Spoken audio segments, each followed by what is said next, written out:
views expressed on this program are those of the hosts, guests, and callers, and are not necessarily those of this station, its management, or other advertisers. You're listening to Transformation Talk Radio.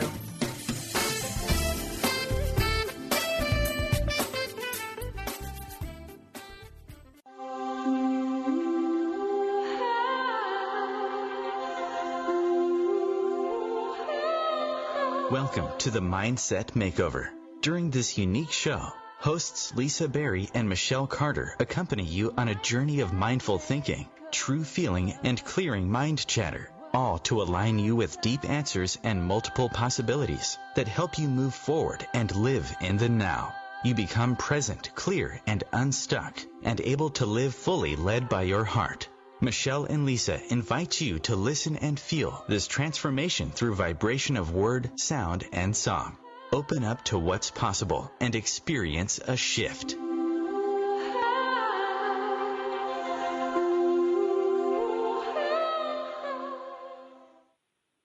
Hello, and welcome to the Mindset Makeover. What's possible? Hello, the show that shifts, Michelle. We're shifting. Hello, yay! Yay! We have to have this breakout celebration every time we start. Well, today I'm really looking forward to it because we've all heard the comment, be the best you can be. But what does that mean? Like, how do we even know? How do we recognize what our best is? There's so many layers to our best, and it's ever-changing. Sometimes we grow, and it's changing for the best, and sometimes on the flip side, we sink and we need help. And today we have a very special guest, Dr. Marcia Sirota, and she's going to help us learn and feel how to live our best and be our best self. So we're going to give her a more thorough introduction after the first break when we welcome her to the show. But, Michelle, I have a question for you. Yes. Ready. Okay. How do we know? Like, how do you know when you're not being your best self? Oh, when I'm not being my best? Okay. So, it's easy to, when I'm not being my best, yeah. No, both ways. Because, when you're your best, you're like, I'm awesome, everything's great, it's a wonderful day. That's how I feel today. Not about I'm awesome, but just that it feels like a great day. But, not being your best, I know this feeling. I used to call it I used to call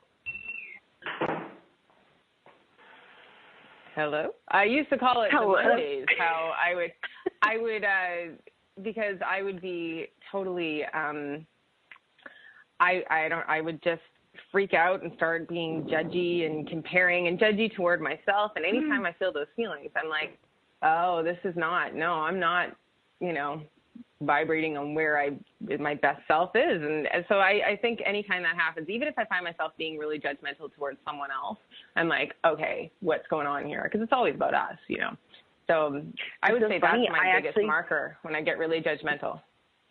That's funny. You actually said judgy and comparing. And in my list of things that I was thinking about how one might, how they might be acting or like you said, vibrating, which I love that.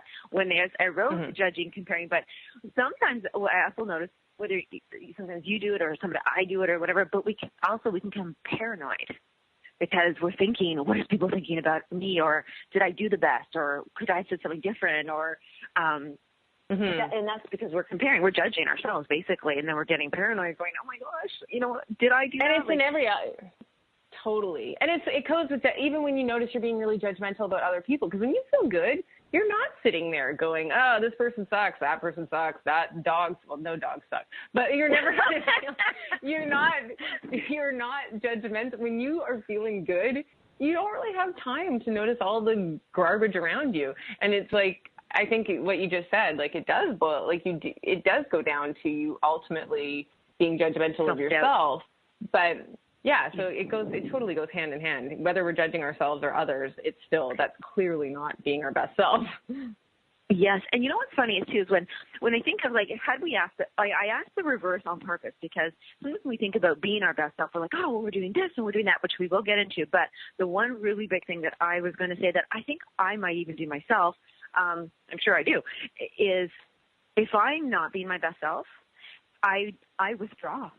I'm withdrawn because I don't feel like I have value anymore, and I'm not participating. And guess what? I can't be my best self if I'm not taking action. And when Marcia comes on after the break, she's going to really dive super deep in this. She's amazing. She's going to give us stuff on this. But I know that when even like so if you're not participating in life, you're not showing up for life, you know, that's a total withdrawal. Like, I'm not good enough.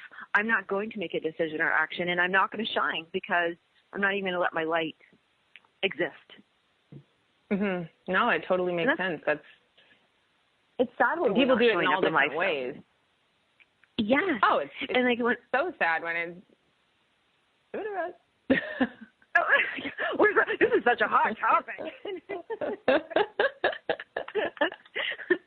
But I can't imagine if I was like, I said, hey, Michelle, let's have a business call today. And, you know, we're in different countries, so it's very important to show up, you know, very presently on the call and be our best self. Because if we were to get on the phone and then I'm withdrawn, I'm not participating, or I'm judgy, I'm saying, well, everybody else in the world is doing this radio show or this coaching, and, you know, and then I was not saying, or I wasn't even saying anything. I'm not giving you any feedback. You'd be like, Lisa, hello. Yeah, absolutely. Actually, oddly enough, that's how we met. I was not being my best self. I was being a brat and a half on that call. Like the day we met, when they were, actually, that's what happened when they're like, oh, Michelle, do you think you could offer anything? It's so funny because also too, like, oh, my melodrama, like just how I remember someone on the call was like, Michelle, so what can you contribute to that? And I actually said, I have nothing to say. I have nothing to contribute. It's like, I actually said that. Yes. There's probably little violins like playing right behind me. The self-indulgence of that. It's very funny though. But that's how I was not showed up to that call. I fully get your analogy because that was a real life occurrence. I actually wasn't even thinking that, but I'm so glad you remember that, because I do want to share that with our listeners. You know, a lot of times when we go to, like, Michelle and I were on a mastermind call. That's what it was. It was a mastermind call. And sometimes, let's say you have to go to, somebody signed you up through work. Maybe at work you're now going to go to one of those, I don't maybe know if it's a training day, a sales day, or a group togetherness day, but you're just not feeling it. Like you're not feeling your best, and you don't even want to be your medium self. And you show up, and now you're actually kind of like what Michelle said, I have nothing to contribute. Like nothing. I have nothing that I could add that would make this better. And also, I was taking it because I know I have absolutely done this in the past, but I take things to extreme levels. Either I talk and talk and talk, or I'm just like, nope, not showing up. And I have to do it extra dramatically. Like the fact that I was on the call, like already, it's like, why be on the call? Don't even be on it. But that is so cool. I made one step also. I was destined to meet you, that's why. Carry on. Well, yay. Well, you know what I was going to say is how about this as a takeaway from that in and of itself? Sometimes when we're not feeling our best and we know we're not being our best self, how about this? We say to the listeners, just show up. At least show up. Because when you show up, even in you're not your best self, then I wonder if Marcia is going to talk about showing. I have no idea. Actually, it's going to be a surprise interview. But I think showing up and taking action, like what you just said, like whether it's destiny that makes you do that, or who knows, like why did you get on that? Like you were, because you're very committed though. If you make a commitment, you're on your word though. So you said you're going to be on that call, and you were on that call. But I do it with a lot of, like, I realize sometimes I think about it with like doing something creative, like writing or doing music. There's, it's weird sometimes when you do music or writing or anything creative that you do that for a job, because you can't always be inspired. It's not like, at 9:00 I'm going to be inspired. But as you know, I work well with deadlines, and I know you don't like the word deadlines, timelines. But timelines. I work better with that, but if someone was like, okay, you have to go sit in the studio and work on this right now, sometimes because of it being work, I do just have to show up. It's not that I know what the song's going to be, but if I just open that session and I just show up, and sometimes it doesn't happen right then, but that action of showing up, I do think, because then you can get your best song, your best self, like just by taking that action step. Or I could just be all, I'm not going to do it. So I wonder if the person, even ourselves, if we're at that moment when we are no longer asking what's possible, okay? So we're not at our best selves, and you're not even asking. So maybe what our takeaway, again, not even our takeaway, sorry, maybe our thought that we can help everybody with right now is to at least create the I am statement as, I am open, because you're not even asking what's possible. I am open to receiving inspiration to guide me to my best self, and I am willing to show up. Maybe that is amazing. I feel like that might be, it's incredibly powerful. The only thing is, like, when you're in the really dark place where you don't, because sometimes you want to feel miserable. Like, it's just like, you're like, I feel like garbage. You know what? I want to swim in this soup of garbage. And, like, you don't really want that, but you're so, like, someone gives a suggestion, you almost don't want to hear it because you're like, I just want to feel this way. And what we've talked about in previous shows, what really has helped me, even in, like, the lowest times, I always go back to it, is the Ho'oponopono. Like, that actually, because I can say that even in the darkest times, but it's really hard for me personally. Everyone has a different way, but it's hard for me personally in a rough time to go, I want to see what's possible, because, in a good place, I can easily say that. But in a dark place, like right now, like having a great day, everything's awesome. Like, I feel that. And I felt like that a lot lately. So, but I do totally remember that brat on the call. I totally remember that person. What's really, I'll share this little, it's a personal Lisa story. If anybody hasn't got this about me yet, I personify everything. Like, everything is cute and little, and everything has feelings, like the carpet has feelings, like the air has feelings. So even if I were to say, this day sucks, and I'm like, oh, poor day, that was really not nice, I'm so sorry, day. And then I start laughing at myself because I said sorry to the day. And then in my world, I end up laughing at myself quite often because I personify everything. And that's what it's hard for me to, I sometimes really get angry too. I'm like, no, I want to be upset and I want to judge people. And I can't even say that. I can't even say that word right now because I don't. You think, you're not too judgmental though, but. Yeah, I think laughter, like we said, Ho'oponopono, which is forgiveness, and laughter, and like I think the forgiveness part of Ho'oponopono, it allows you to open up to compassion, to say, yeah, I want to feel this way right now because, and really why you want to stay in the soup. Oh no, wait, commercial, hold on. You want to stay in the soup because you need time to recoup and regenerate. Okay, and we'll be back with Marcia right after the break. Surprise commercial. You guys are good.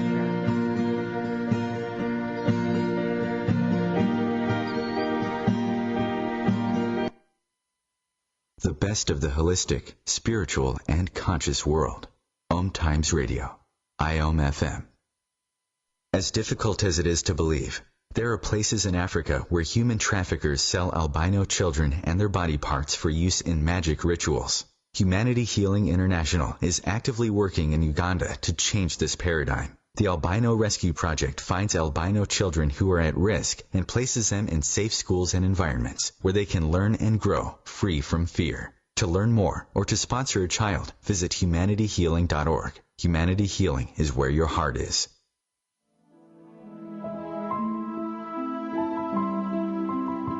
Join me, Maggie Chula, on Mondays at noon Eastern for Mastermind with Maggie. Let's work together in a mastermind. We can resolve life's problems and create goals for the future. Build action steps empowering you to create your life in partnership with your divine source of light, your soul. Manifesting your goals can be simple and easy, so come with your problems and leave with a plan. The Akashic Master Teachers and I are waiting to help you. It's 6:42 p.m. Time for Steve Plato and his son Dylan to do the dishes. They talk about everything from the yuckiness of girls to the awesomeness of his soccer team. Sometimes they don't talk at all. Then, hey! The dreaded splash fight. It's Dad o'clock, and it's the best time of the day. Because the smallest moments can have the biggest impact on a child's life. Take time to be a dad today. Call 877-4DAD-411 or visit fatherhood.gov. Brought to you by the U.S. Department of Health and Human Services and the Ad Council.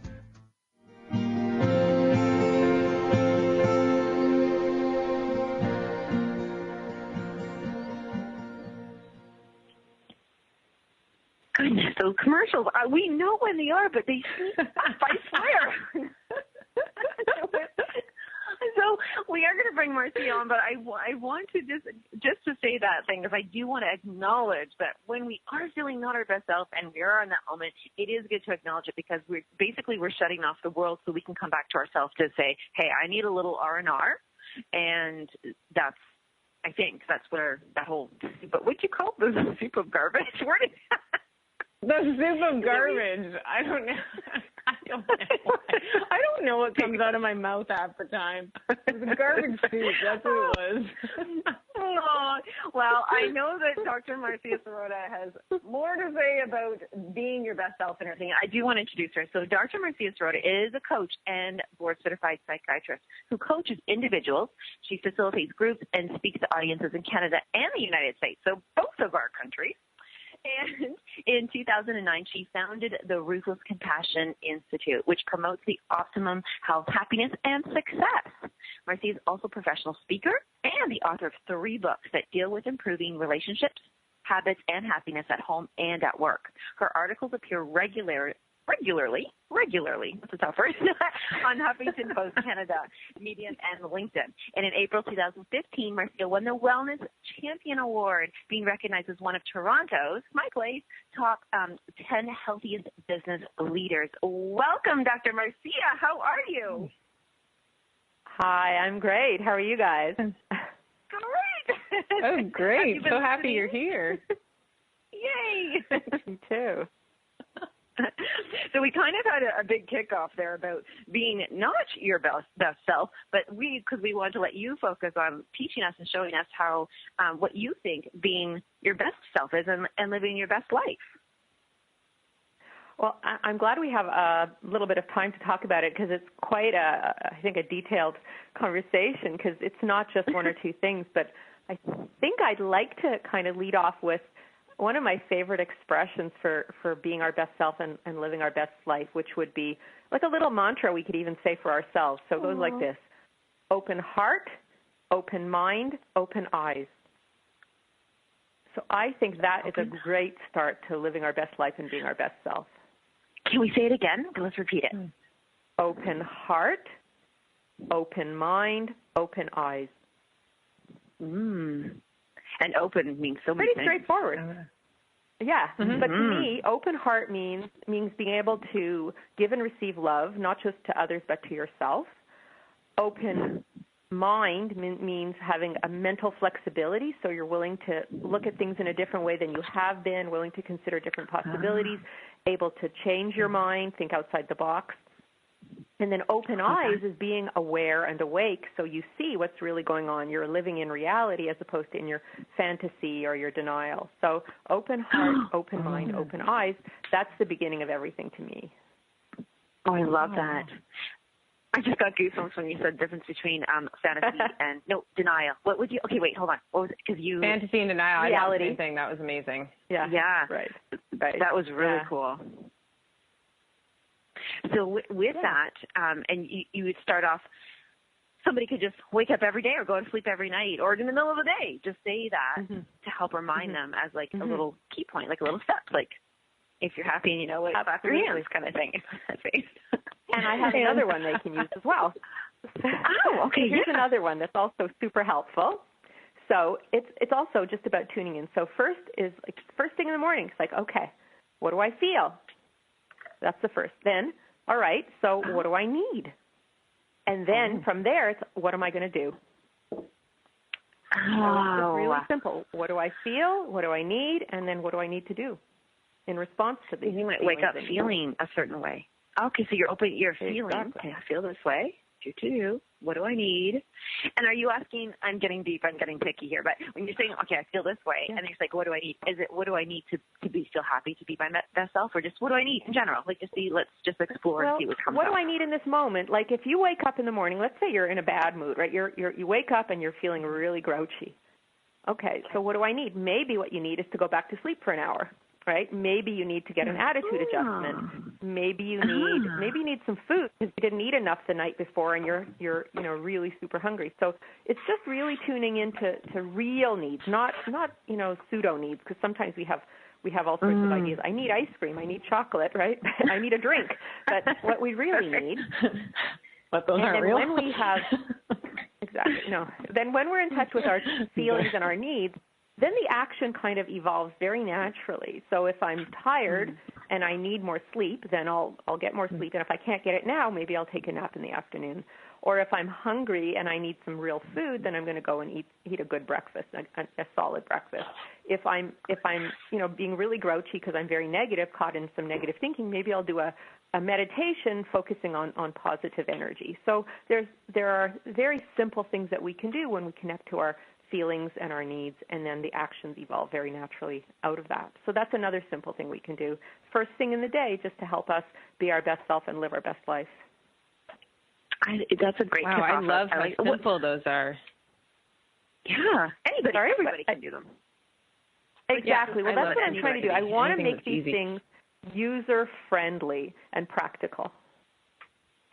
I love it. I think that's pretty practical. I love that you just said that the actions will come very naturally, because in the beginning I was trying to think of, okay, well, the difference between self and like happiest self and then happy life is like who we are, which is how we feel, and then what we do is our life, and that's kind of the action. I would kind of think. Exactly. And so exactly. Sorry. Oh yeah, no. What do you find? Go ahead. I was going to say, I find that if we take action, that's when we can create the good life, because it requires that action. It's not a passive state. We have to do, right? Oh, that's interesting. I like that. It's not a passive state. Right. So you're saying you have to take action. Right, So one who is just withdrawn and not showing up and not taking action is probably not going to experience that happy life. No, because things are going to be happening to you. You're more like a passive recipient of life experiences as opposed to an active agent creating your own change. Oh my goodness, that's brilliant. That is so. I recognize a lot of people. Do you find that the people who come to you to work with you are in that passive state, or are they they're taking action and that's why they're coming to see you? No, I think a lot of people are in the passive state where things happen to them and then they complain. And so what I try to do is say, okay, complaining is a passive state because you're unhappy, but you're not doing. So we need to connect with what they want, what they feel, and then to take that action. And like I said, as soon as they connect to their feelings and what they need, then the actions are very simple and very clear. So, but then they have to do the action. They can't just think about the action. They actually have to move. And that's the scary thing for people, right? Because when you do something, there's going to be some kind of consequence, some kind of result in the world. And that's where people get stuck, because it's like, oh, but what if somebody doesn't like it? Or what if somebody judges me? Or what if somebody pushes back against what I do? And that's when we have to, find our empowerment so that we are not afraid of other people's reactions, and that we trust ourselves enough to keep moving forward even in opposition, even when other people don't understand or don't like what we're doing or don't approve or don't understand, get confused by our motivations, right? Because we're always dealing with other people. We're always dealing with our environment. Oh, my goodness, Michelle, honestly, what Dr. Murphy just said, we were having a conversation yesterday about just in general, but the way we can react or people behave and stuff. And I wish I could which I'm so glad this is being recorded, because I want to bundle the last thing you just said, which I could dissect into about 20,000 statements, and just let everybody hear that. I think all of that, what you just said, is you're right. A lot of people are in that passive state and complaining and then afraid of the reaction. And, oh, my gosh, that was brilliant. Thank you. No, especially, I think it stops a lot of people from making steps. Stops a lot of people from making steps because they are scared of what other people will think. I mean, I know personally, I've totally went through that even though I've always been more into self-development and not for quote-unquote words of new agey stuff, but at first I was like scared to overshare what I was doing because I was like, what will everybody think? And it's like, who cares? I can totally understand that being in that place of being like stopping yourself from your own growth if you're thinking too much of what other people will think. For sure. And so I have another piece to add, which is the piece called Ruthless Compassion. You were mentioning my institute. So the institute actually has a purpose, and it's to help people live with ruthless compassion. And ruthless compassion is an attitude that we have toward ourselves and toward others. So toward ourselves, ruthless compassion is really being honest with ourselves about the kinds of choices we've been making, the choices that are working and the choices that aren't working, but in a loving way so that we're not beating ourselves up when we see the truth. Because as soon as we see something and we beat ourselves up, all progress stops. But if we can see the truth about ourselves and be compassionate, that self-acceptance and that compassionate attitude keeps moving us forward to create positive change. And then ruthless compassion toward others. You're liking that already. So that was just so much. Okay, yes, then we have to go back to it because it's so good. Okay, we'll go back to it for sure. So ruthless compassion toward others is also, it's seeing the truth about the people in our lives, not being in denial, not being in fantasy or hopeful, wishful thinking, but just seeing who they are, not trying to change who they are, but dealing with who they are. So if they're not kind to us, maybe we need to address it or walk away, and not depriving the other person of the consequences of their actions. So if somebody hurts us, it's not compassionate to prevent them from learning. So if we say, listen, what you did hurt me, then they have the opportunity to learn and grow. And if they have a bad reaction to our feedback, then that's information for us about who they are.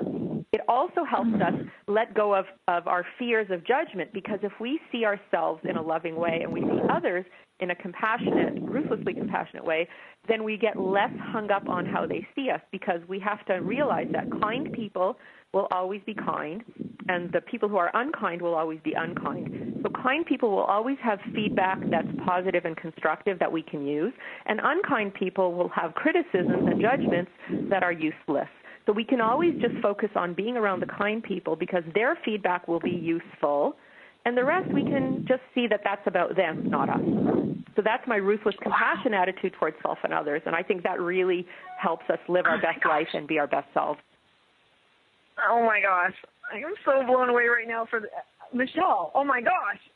Like, that was magic. That was magical to put all that together. Right now I have about 1,000 people who I want to send to see you right now. But Michelle, does that make so much sense when you think about that? Yeah, it absolutely does. Yeah. That commercial. Okay, when we get back, can we break that down again towards ruthless compassion towards ourselves, which is massive. And then I love that about other people, because it teaches us how to deal with them. Okay, so when we get back. Absolutely, my pleasure.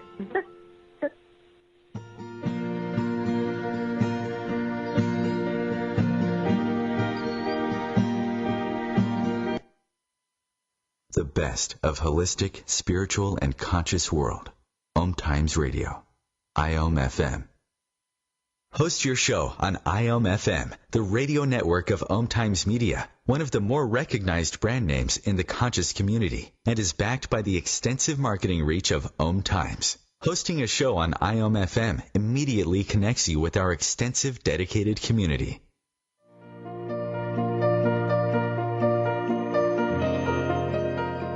Every Tuesday on Living with Moxie, join Shefali Burns and Donna Martouge in conversations designed to take you to the next level, where we highlight ideas, resources, and strategies that provide you with the leverage you require to meet and exceed your business and personal goals.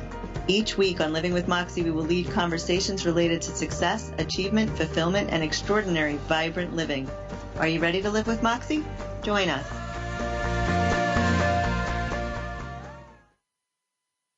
There is no death, only a change of worlds. Chief Seattle.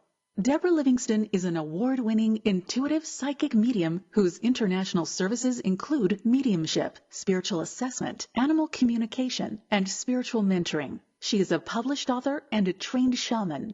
Deborah provides evidential messages from spirit and departed loved ones. Learn more at deblivemedium.com. That's DEBLIV medium.com. Me, a cat, moving in with a new human. It took a little getting used to. She has these weird games she likes to play, like this giant feather. She sticks it in my face. I swat it away. She sticks it in my face. I swat it away. It's almost like she thinks I enjoy it. But seeing how much fun she gets out of it, well, I guess it makes it all worth it. Humans. A person is the best thing to happen to a shelter pet. Be that person. Adopt. Brought to you by the Ad Council and the ShelterPetProject.org.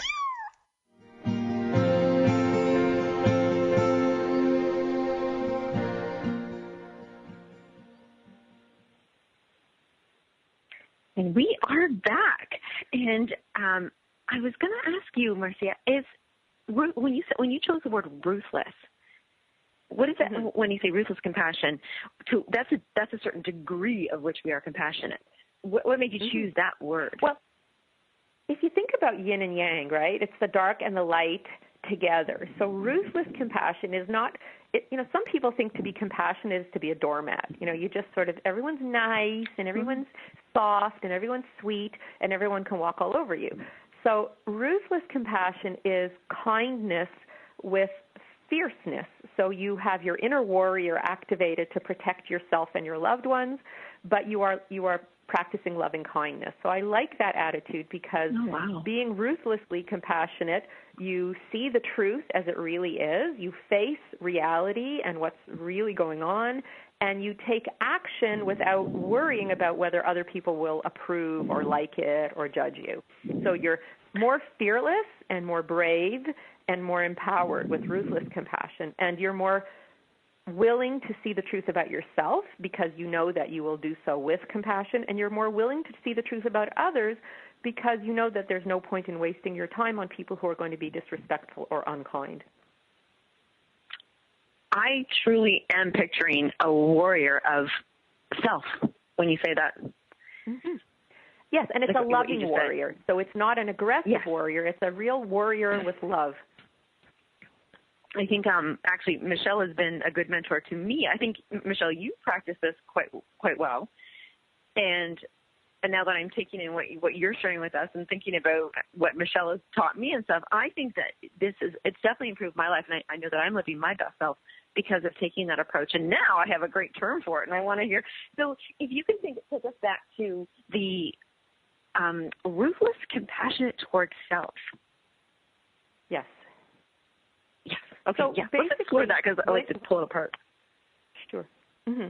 So we need to see what we're doing, right? Sometimes we're making choices in our life, and we keep coming into the same kinds of problems over and over again. Well, we need to see, maybe some of the choices I'm making aren't working. Maybe they're even backfiring. Human beings have what's called defense mechanisms, and we develop these defense mechanisms as children.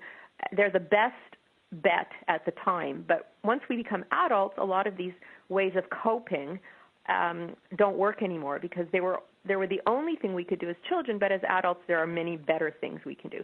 So we need to look at our defense mechanisms, our coping strategies, our attitudes, our beliefs, our expectations as adults and see, okay, what's working, what's not working, what's backfiring, because if I want what I want in life, these things are going to get in my way.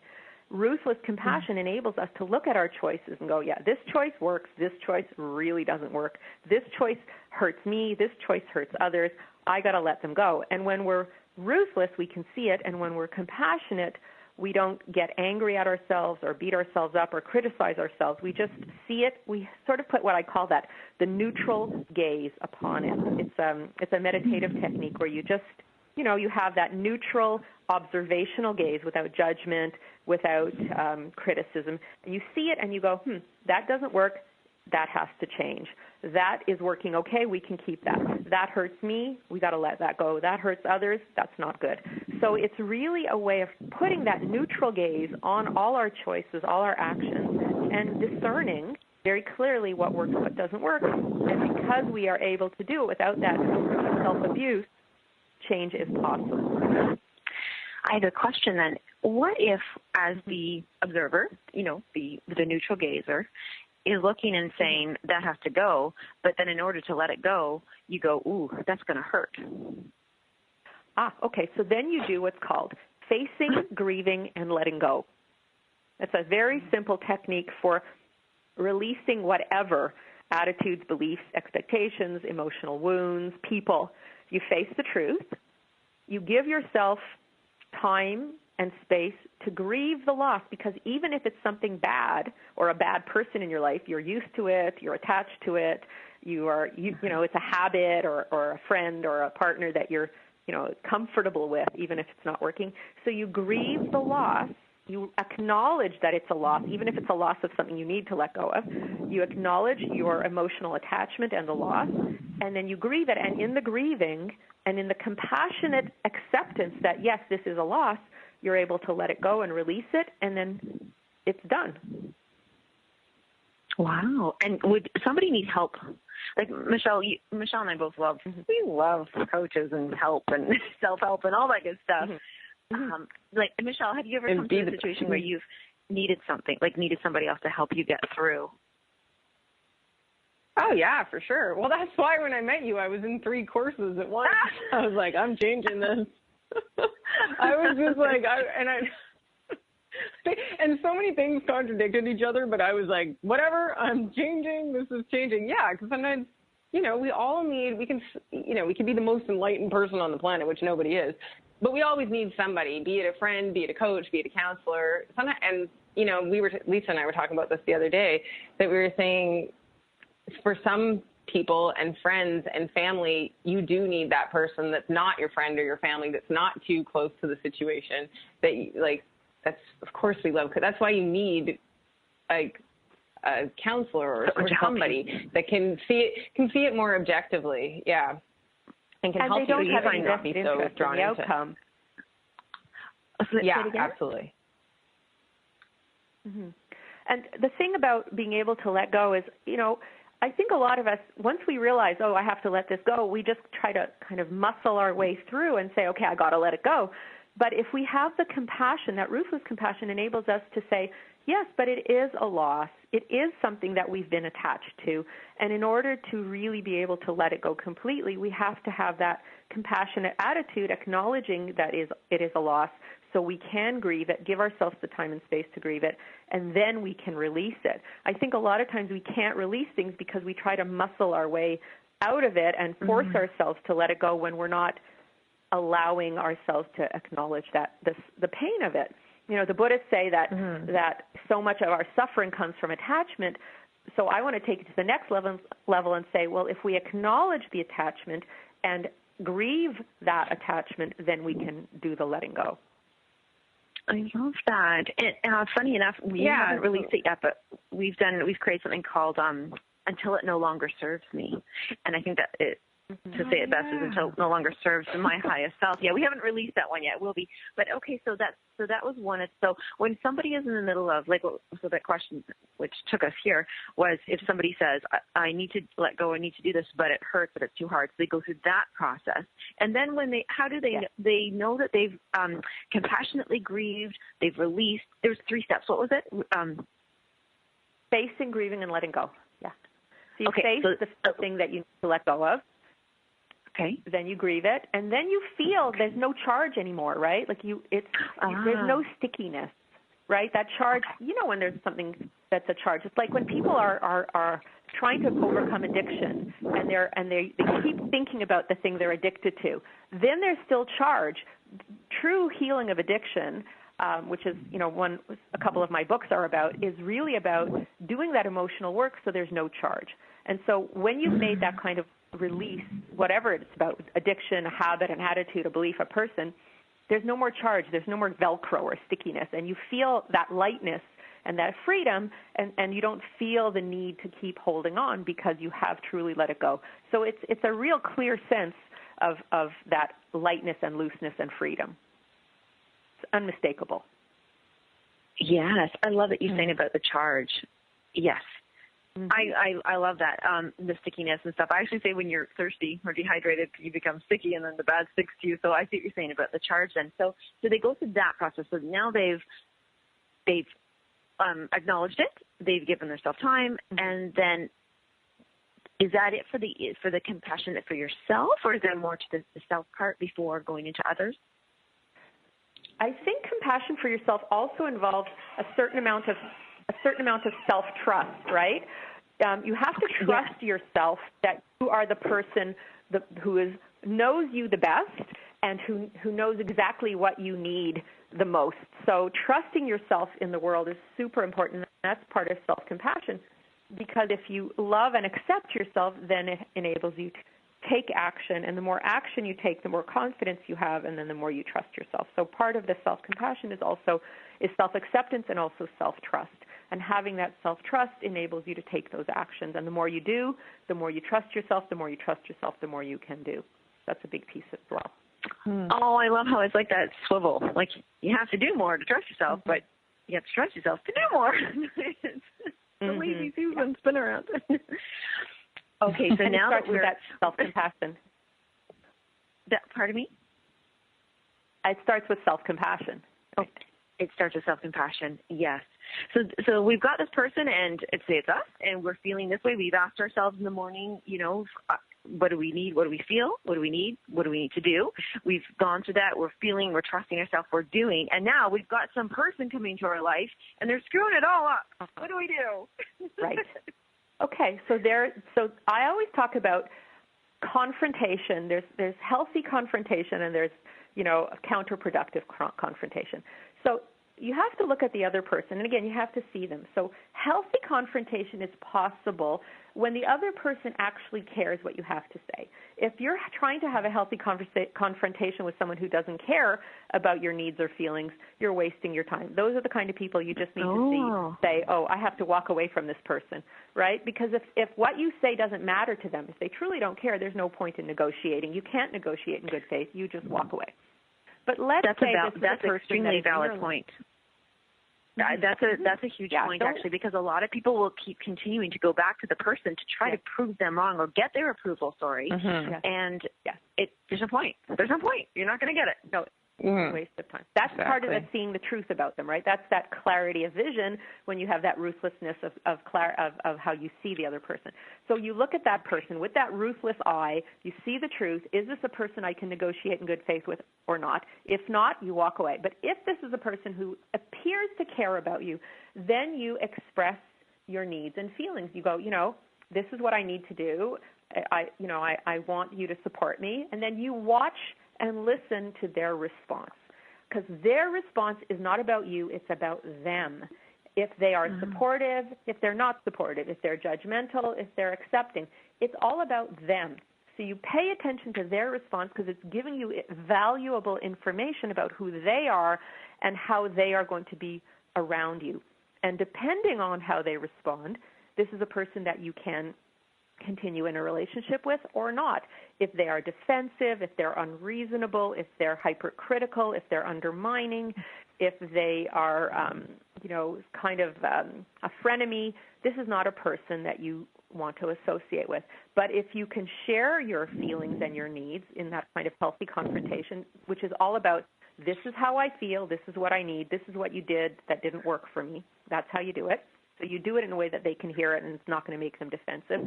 This is what you did. This is how I felt. This is what I need from you. And they respond favorably, reasonably, respectfully, with caring and understanding. Then you can negotiate and move forward with them. And then you solve the problem. So the problem gets solved one way or the other. The problem either gets solved because you walk away, or the problem gets solved because you resolve it together. Yeah. Oh, my goodness. Did you time that? Okay, when we come back, I want to wrap that up because I think I was like, hi, even though she does better than we do on the commercials. But, okay, so when we come back, I want to wrap that up and let people know how they can get in touch with you. But there's something huge I want to say about what you just said. So everybody come back. Okay.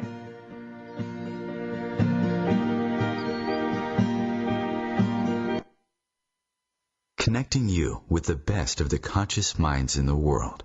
Om Times Radio. IOM FM. Have you ever wondered how to change your love paradigm? The secret key is finding a love partnership, not just a regular connection. How do you find these? Through conscious relationships. Ascending Hearts Dating is a dating site for people like you that believes in second chances and a different type of spiritual connection. Try Ascending Hearts for free today at ascendinghearts.com and change your love paradigm. Ascending Hearts, the premier dating community for the spiritually awake. Circle of Hearts Radio is a sanctuary on the airwaves. Join me, Grandmother Elia, in the circle on Sunday, 2 p.m. Eastern as I share information to both enlighten and nourish your soul.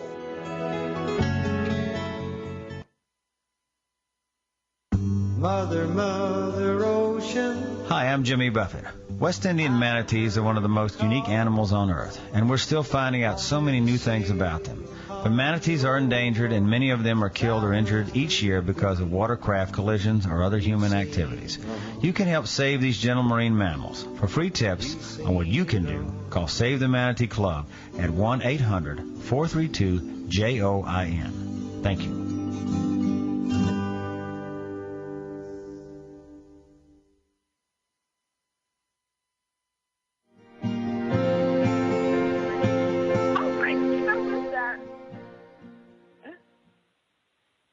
so excited over this show sometimes. Okay. Oh. So Dr. Marcia Sirota. I'm like, yes, we're back.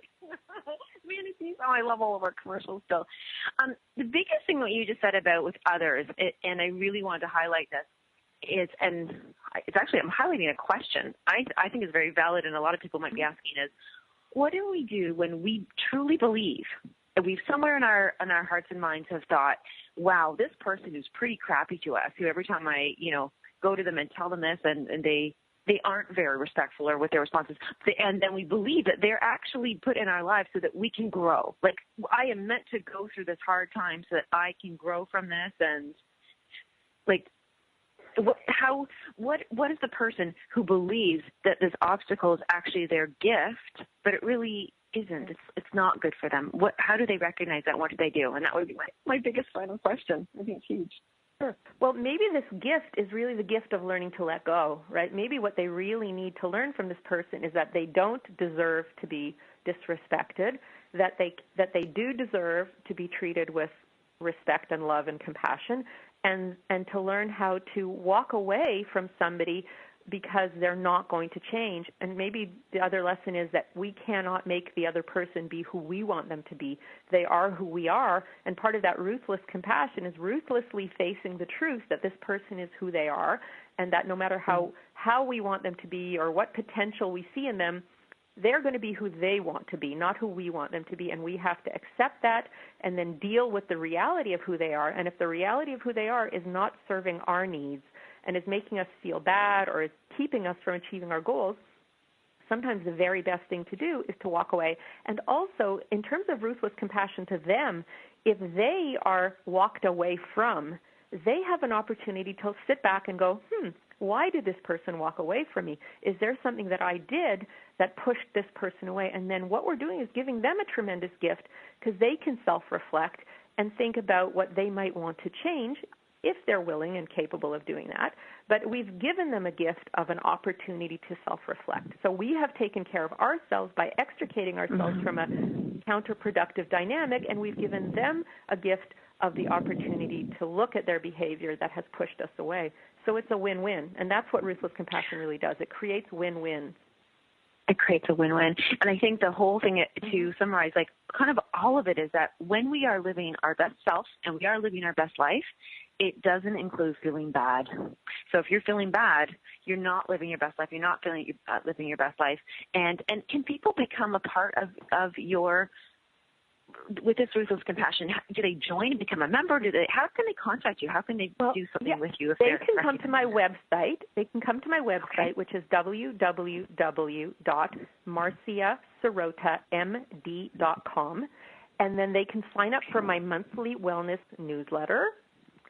They can subscribe to my podcast. I have a podcast that comes out every 2 weeks, and they can read my blogs and just participate. And also periodically I'll do like invitations to people to participate in my next book. For example, this past month, I was sending them every week a chapter of my new book, and they were giving feedback. So they are going to get an opportunity to participate in the writing of the book, and then they're going to get their names in the credits. So that's a fun exercise. So we'll do that again in the future. So if you participate in my newsletter and in the podcast, you're going to have opportunities come up like that. Well, I love that you are offering that option. Michelle and I are so happy to have you come onto the show and share with us, because we love to live our best life and live our best self in life and everything around it, and we do want our listeners to recognize that. So it's marciasirota.md.com, and they can go to our site as well, and they can listen here. We'll post your stuff. And Michelle, we just loved her. Thank you. We just loved having you so much. Hey, thank you so much for being on the show. It's been a real pleasure. It's a wonderful opportunity to talk about things that I'm passionate about. Aww. Okay, well, we'll chat with you soon, and we're going to send everybody, let them know where to get you from our site as well. So thank you again. Bye. My pleasure. Bye. Bye-bye. Michelle, I feel like I can already live my better life and self. Yay, that's so great.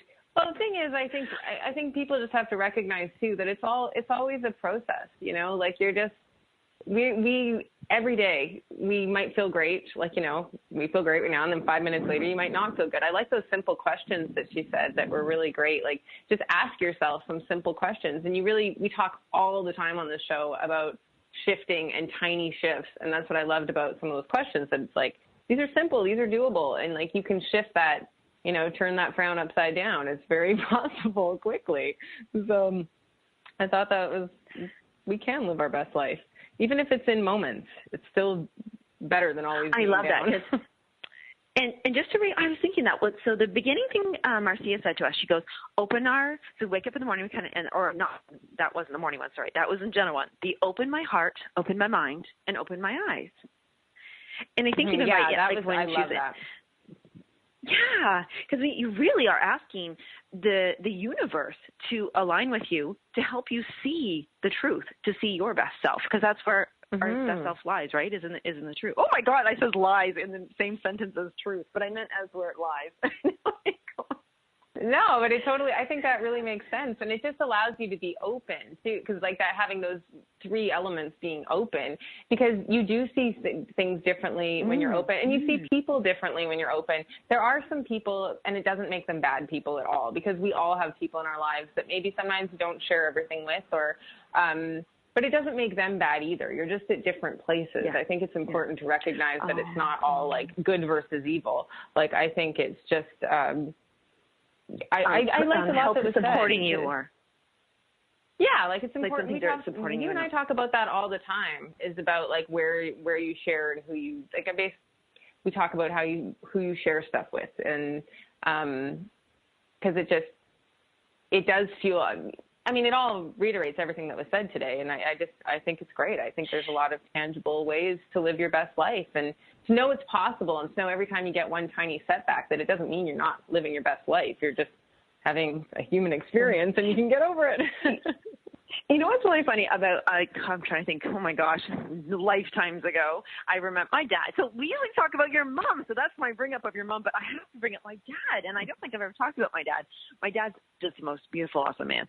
And years and years and years ago, a lifetime ago, when I was going through, I'm sure a breakup, it's usually a breakup, and I think what it was in my very younger years of not being very mature about things, and I remember saying to him, well, he's just not as far as I am. He's below me, or something like that. And my dad very quickly and compassionately and very fatherly, corrected me and said, Lisa, he goes, no one's ever above or below anyone. He goes, we're just in different directions. He goes, imagine it.